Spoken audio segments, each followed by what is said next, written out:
Ecclesiastes, we are continuing. We actually have just two more shows today, and then we'll finish Ecclesiastes next week. And the last chapter is actually helpful, positive. I don't know if you've been reading through Ecclesiastes with us. A lot of times we avoid Ecclesiastes because first, it's hard to say.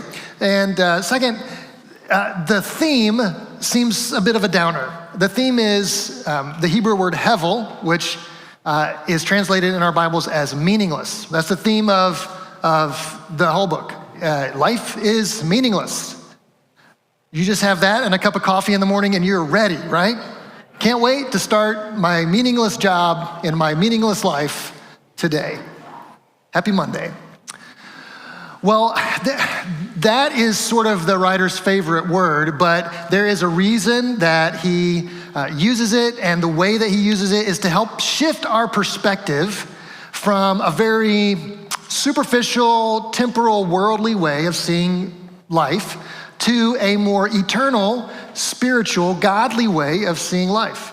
And as we read through, we can see the things that he points out and we go, yeah, I mean, if everyone would just see the world this way, it would be a better place, right? The idea that pursuing wealth as your primary goal is gonna lead to fulfillment, he says that's hevel, it's meaningless. It looks like something's there, you're reaching for it, and there's actually nothing to hold on to. We're like, yeah, if everyone would just live that way, it'd be better. The idea that power, if I can have power over other people, the authority or the influence to kind of get people to do what I want them to do, that's when I'll feel comfortable and content with my life. Well, it's hevel, it's meaningless. And we're like, yeah, if everyone would just get on board with that, things would be better. But one of the important principles of Jesus following is we do not start by looking out at everyone else for the problems. Jesus says in Matthew chapter 7, Sermon on the Mount, before you go to take the speck out of your friend's eye, you should probably address the log in your own eye.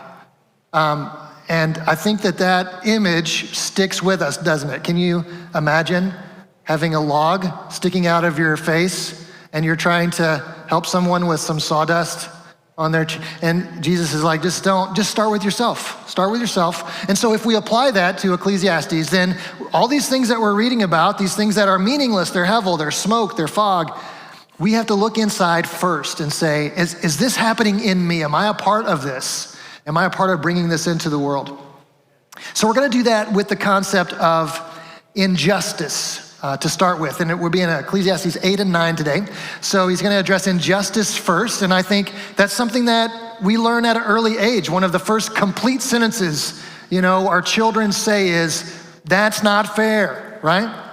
We learn that early. That's not fair, because we have this sense of what's fair and what's not. In fact, we named one of our sons Justice. His middle name is Justice, and it was prophetic because he has a very strong sense of, we okay?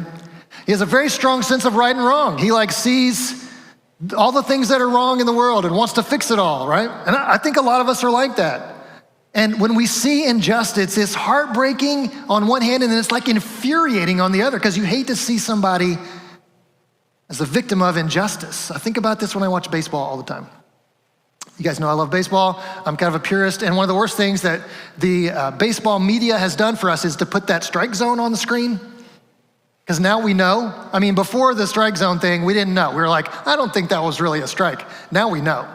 I mean, and it's pretty clear most of the time. And so when they get it wrong, it's like, no, you can't, how can this be? Why don't we have automatic strike zone calling? Don't we have the technology? The answer is yes. And they're using it in the minor leagues. And so you're like, what are we doing here? Why are we letting players strike out on pitches that are balls and vice versa? And I'm getting some head shakes. Listen, baseball purists, I know it's hard, but it's the right thing to do. I hate seeing somebody with a Braves name on their jersey strike out on something that was a ball. It just breaks my heart. It's infuriating. No, but there is something in it, and we always think, our perspective is when we see injustice in the world and in our home or in our school or wherever, we go, I think I could fix that. I think I know the solution. I think if they would put me in charge for a day, I could solve that problem. The truth is, we're not very good at that because we try to boil things down to something that's really simple. Like, it's a right or wrong, it's a yes or no, when most of life doesn't really work that way. If you take just one of the darkest, season in American history with the slavery, and we go, that was horrible and unjust, but we solved it, right? We solved it with emancipation. You wrote this, the Emancipation Proclamation solved the problems of slavery, right? Nope, sure didn't. I mean, it seemed like the obvious thing. All we have to do is set people free, and then, everybody will be equal and it'll work out, right? Is that how it happened? Nope. That's not how it happened, because everything is more complicated than we think on the surface. And so this idea of injustice, and we want to shift our perspective to an eternal and godly view of what justice really looks like in the world. We have to recognize that sometimes we are a part of bringing injustice into the world. Like, we're a part of it. And so we're going to look in the mirror, we're going to look at the log in our own eye first, and then see if there's a way that we can make things better. So let's start with that. Ecclesiastes chapter 8. The writer is going to put injustice and joy together in this teaching. And you're kind of like, that's not possible. You can't do that. Well, take it up with God. Let's read. If you see something on the screen underlined, please read that aloud so I know you're awake, and we'll enjoy this together. When the sentence for a crime is not quickly carried out, people's hearts are filled with schemes to do wrong. Although a wicked person who commits 100 crimes may live a long time, who are reverent before him. Yet because the wicked do not fear God, it will not go well with them, and their days will not lengthen like a shadow. There is something else meaningless, hevel, that occurs on earth.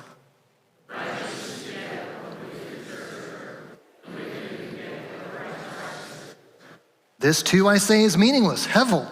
So I commend the enjoyment of life, because there's nothing better for a person under the sun than to eat and drink and be glad.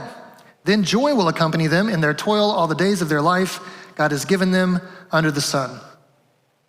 So the solution to our awareness of injustice is to eat, drink, and enjoy life. Is that on the surface what he's saying? It sounds like it. That sounds kind of like, just put your head in the sand, pretend like everything is fine, and do what makes you happy. Is that the message that we're supposed to get?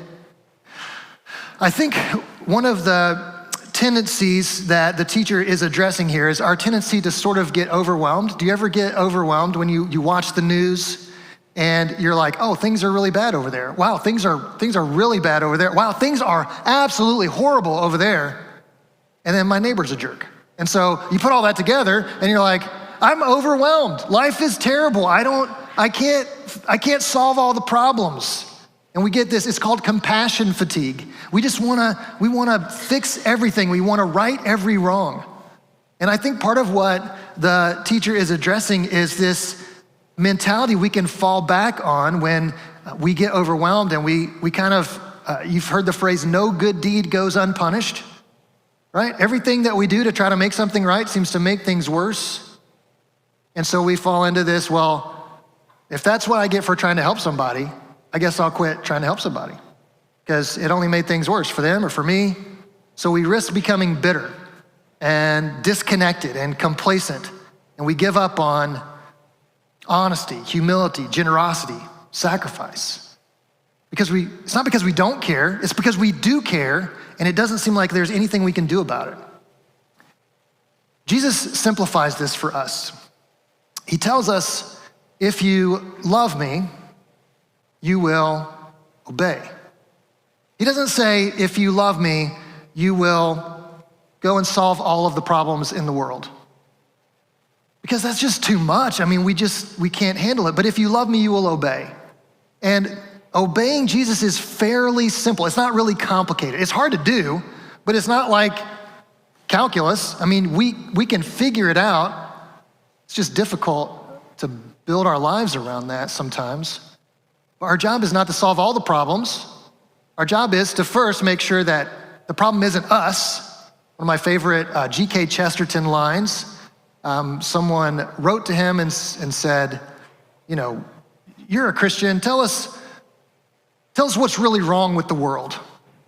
What's the real problem with why is everything so bad? And his answer was, me. I'm what's wrong with the world. I see the good I want to do and I don't do it. So that's our response. We look inside, say, make sure I'm not part of the problem, and then we do what we can. We meet the needs that we can meet. And the teacher says there's simple joy in that, in just being able to go and do your job, or interact with, take cookies to your unkind neighbor, or what the things that you can do that God smiles on. And when God smiles on what you're doing, there's peace and joy there. So we're not trying to be good so we get some kind of reward. We become more prosperous, or we become more powerful because of our good deeds, because we solved some injustice. The rewards that come from God through our obedience are things like, you can lay your head on the pillow at night and sleep because you know that a good God is in control. You can wake up in the morning, even Monday morning, and feel joy because you get to be a part of what God is doing to bring goodness into the world. I mean, these are the rewards that come from this simple life of obedience. We're not to stick our heads in the sand and pretend like everything's okay. We also don't have to check out because everything is too bad and we can't fix it all. We trust that God is good and that he will bring justice. His justice is better than ours, and one day he's gonna make everything right. So every injustice, as terrible as it is also temporary. God's gonna solve it.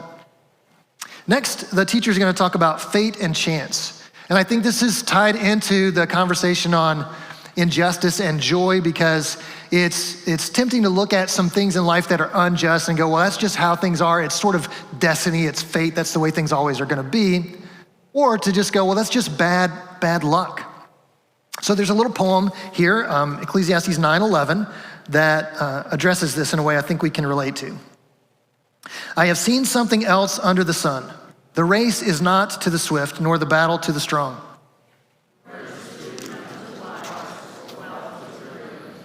Or favor to the learned, but time and chance happen to them all. We go, yeah, that's real life. I mean, if you're the fastest, you should win. If you're the strongest, you should overcome. If you're the smartest, you should be rewarded, have provision for that. But we look around and we go, I'm the fastest and the smartest and the funniest, and no one seems to care. I'm not the fastest in any crowd, but I think we feel this. We kind of go like, yes, life is unfair, and then that line, but time and chance happen to all. Is that really what it is? Just bad luck? Or is it fate? So fate would be like something that's predetermined, something that we have no control over, that no one can change no matter what. And so these are acts of God. These are things that are ordained by God. We would call just destiny, human destiny. And so that's like death, right? Some of you want to add on taxes, death and taxes. But death for sure, like that's something that is the destiny of all humans, right? Unless Jesus returns before then, that's our destiny. But there are very few other things you can put in that category as just fate or predetermined. And so then we flip the coin and we go, the other side is just luck. Well, if it's not predetermined, then it's just chance. It's just a roll of the dice. And sometimes the dice roll in my favor and sometimes they don't. And I'm gonna be mad when they don't, I'll be happy when they do. Is that what life boils down to? I think we're not actually very good at distinguishing between good luck and bad luck. Have you ever had something happen that you thought in the moment was bad luck, and it turned out later it was probably the best thing that could have happened? And vice versa. How many stories do we know of lottery winners? I mean, you talk about good luck, and yet their stories don't end well. I was trying out for baseball when I was a freshman in high school, trying out for the varsity team. And that weekend during tryouts, I broke my collarbone, fell off a bicycle and broke my collarbone. And I couldn't try out for baseball, so I was done with that. But I healed fast enough to play tennis. And I thought, tennis is for people who aren't good at baseball.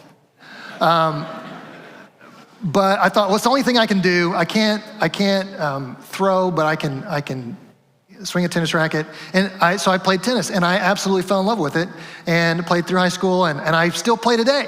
I would not still be playing baseball today had I not picked up tennis. And so breaking my collarbone, was that bad luck? At the moment, it felt like the worst luck.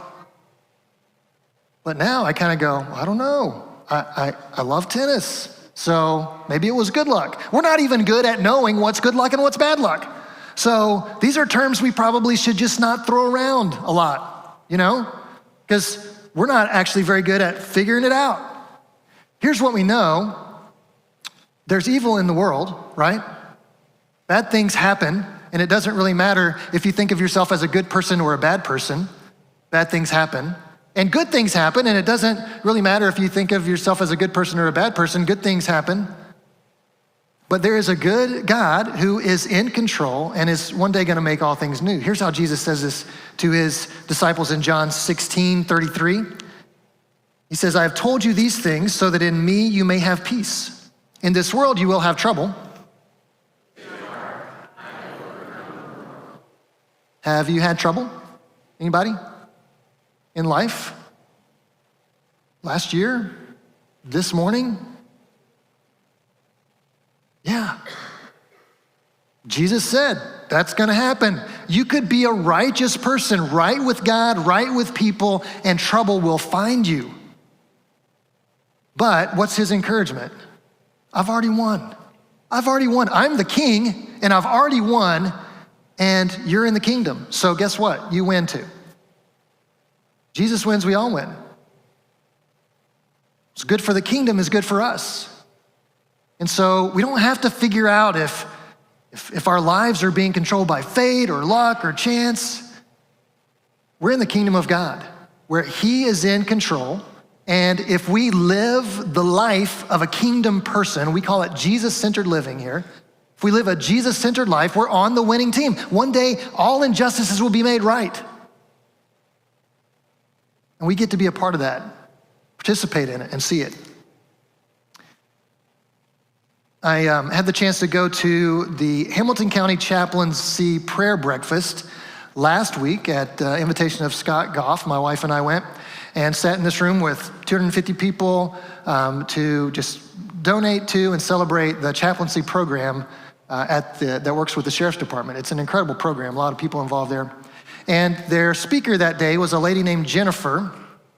Jennifer got up and told one of the most tragic stories I've ever heard. A life of abuse, addiction, incarceration, broken relationships, crime, missed opportunities, alienating people, being alienated. But in jail, her most recent stint in jail, she only had one book she was given to read. It was a Bible. She began to read the Bible, and then she began to have questions about the Bible, and she would ask those questions to the chaplain and the volunteers that worked with the chaplain in the jail. And she ultimately realized that giving her life to Jesus was what she was made for. So she did that and was baptized in jail. When she was released, she began to work with a program that helps women who are caught up in addiction or drug abuse and help them find freedom, not only from that, but when the opportunities arise, she gets to share her story about how Jesus has changed her life. And she said in front of all of us, and I wrote it down because I couldn't hardly believe it, she said, I wouldn't change a thing about my past because it led me to what I'm doing now. I thought, that's crazy. Like all the abuse that you've suffered, all the broken relationships, you've seen friends die, all the rejection, the addiction, and enslavement to that, and you wouldn't change a thing? What she saw was that she had an opportunity in this moment of her life to do something that God smiles on, to be a part of setting people free. This is kingdom work. And she said, I never would have been involved in kingdom work if it hadn't been for all the things I suffered in my life. So it's worth it. I want to be like Jennifer. I want to get to a place in life where I can say, I wouldn't change a thing because it led me to this place where I get to participate in the work of God, whether it's through my job, through my neighborhood, through my school, through my family. I wouldn't change a thing. It's got nothing to do with good luck or bad luck for her. It had to do with getting on the winning team. When she becomes a part of the kingdom of God, Jesus is the king and he wins. So Jennifer wins because she's in his kingdom. The next section, the teacher is going to talk about wisdom and authority. It tells a little parable that I think is really helpful. So let's dive into Ecclesiastes 9:13. I also saw under the sun this example of wisdom that greatly impressed me. There was once a small city with only a few people in it, and a powerful king came against it, surrounded it, and built huge siege works against it. Now there lived in that city a man poor but wise, and he saved the city by his wisdom. So I said, wisdom is better than strength, but the poor man's wisdom is despised, and his words are no longer heeded. This is another place where we're reading and we're like, hey, you're kind of contradicting yourself, teacher. You're supposed to be really wise, but you said wisdom is better than strength, but wise people are despised and rejected, so which is it? This story is really interesting because I think it has a parallel in another biblical story in 2 Kings chapter 7. Is this scene where the city of Jerusalem is being surrounded by an enemy army. They're under siege, and there's no food in the city. It's so bad. We find out later in the story there are only 5 horses left in the city. Where'd all the horses go? They ate them. There's nothing else to eat, okay? That's how bad it was. And so despair, obviously, death is happening. It's just terrible. And there are these 4 lepers who are sort of, they're outcasts from society, but they can't go out of the city or the enemy army will get them. And they get together and they're kind of like, how much worse can it get for us, right? We're already lepers. Our city is under siege. There's nothing to eat. We might as well go throw ourselves on the mercy of this opposing army. So they go out to where the army is camped, and there's no one there. Like, all the people are gone, but they left all their stuff, like food and horses. Delicious. And so they start like collecting all the stuff, and they're like, hey, we're rich. And then one of them goes, hey, hang on. We should probably share this with the people back in our city, don't you think? And they're like, yeah, we probably should. So they go back, they send this report to the king, hey, the enemy army's gone, and all their stuff is there for the taking. The king's like, no, it's a trick.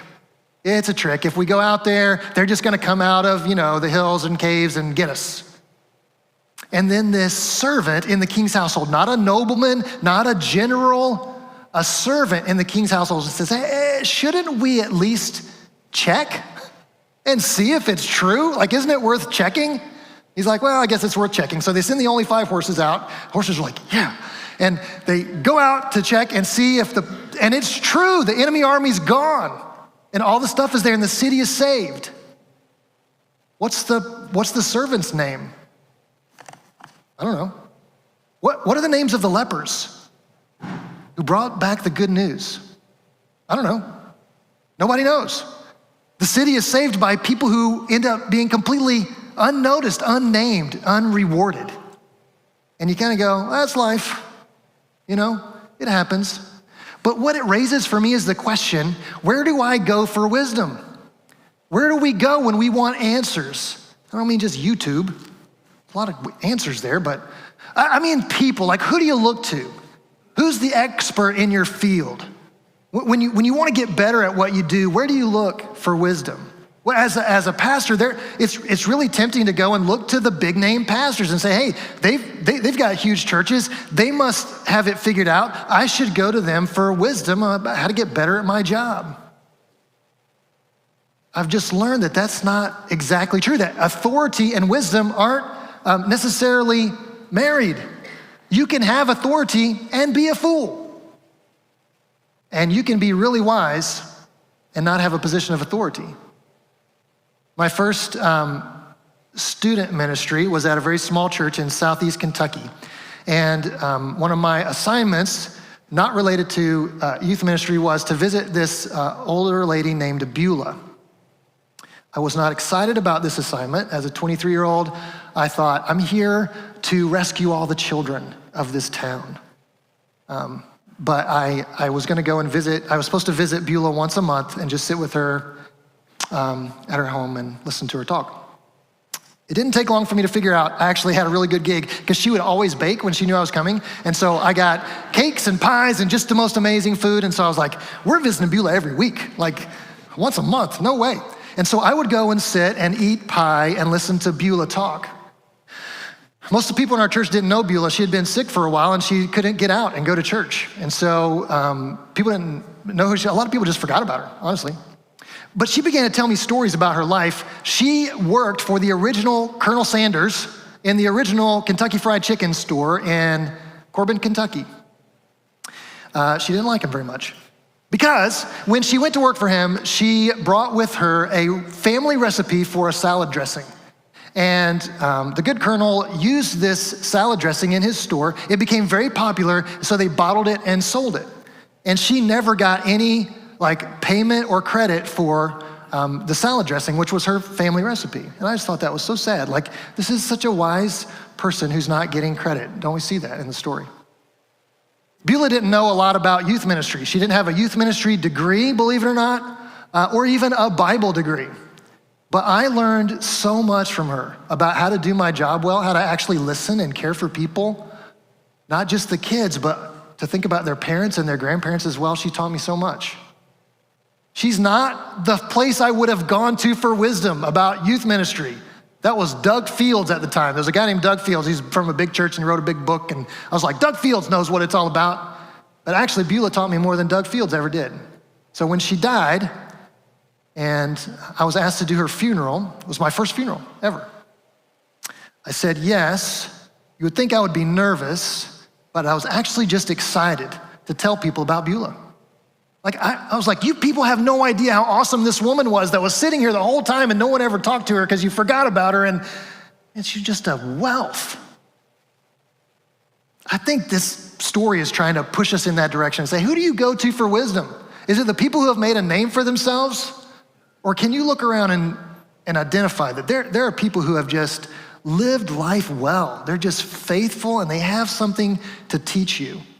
And you just need to go and sit and ask them questions. Listen to them talk. I think about John Knapp and Joan Hobbs. And some of you are like, I know John Knapp. Who's Joan Hobbs? You should find out. She is an absolute deep well of godly faithfulness and wisdom. And I think this is what we're being encouraged to do, is hey, just because someone stands on a stage under a spotlight doesn't mean they know everything. I don't. And just because someone sits in a corner and quietly prays on their own doesn't mean they don't know anything. So let's think about, where are we looking for wisdom? And are we equating that with authority? And I think when we put all these things together, these ideas of injustice and joy, fate and chance versus the goodness of God, wisdom and authority, we're being challenged to shift our perspective from a worldly, temporal way of seeing life to an eternal, godly way of seeing the world and the kingdom. And it's so tempting to go, man, if everybody else would just figure this out, the world would be a better place. But we are taught to look in the mirror first and say, I need to make sure that I'm not a part of bringing injustice into the world or perpetuating it through my actions. We need to make sure that I'm not falling into this camp of just chalking everything up to luck, good or bad, or fate. But I can actually be obedient to God in a way that makes a difference in the world. And I don't need to go and look for all the people who have made big names in order to find wisdom. There's probably somebody sitting next to me or behind me or in front of me right now that has wisdom for me. When we do all that together, I think we get to shift our perspective as a church family in a way that opens up good things for the people around us. Joy instead of despair. Hope instead of hopelessness. Steps forward instead of stuck or steps backward. So I have a prayer I want you to pray with me, and it's not going to be on the screen because when they're on the screen, you have to look at the screen, and I want you to be able to close your eyes. So would you go ahead and stand?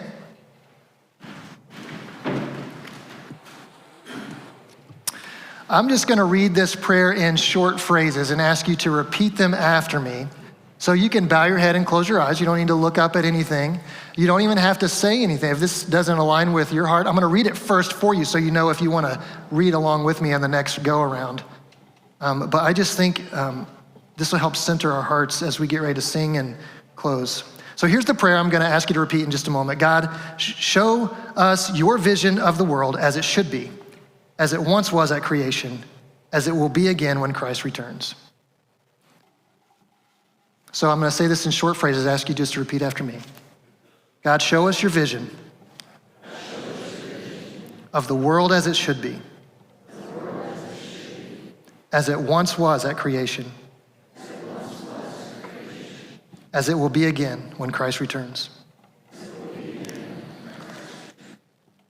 Amen.